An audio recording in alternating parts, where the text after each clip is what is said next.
Biz nişan peşine dolaşalım. Derdimiz başımızdan aşmış. Pakize Hanım dünya umrunda mı? Gide kızım. Keşke ben de bir pisik olaydım da. He? Dilimle kuyruğumu sallandıra sallandıra yayıla yataydım.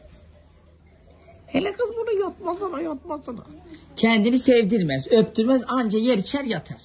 Elin sokak kedisi de gelse bize yamansın. Seni yerine alayım mı onu eve? He? Mau. Bak bakayım bir bak. Suratsız. Yat.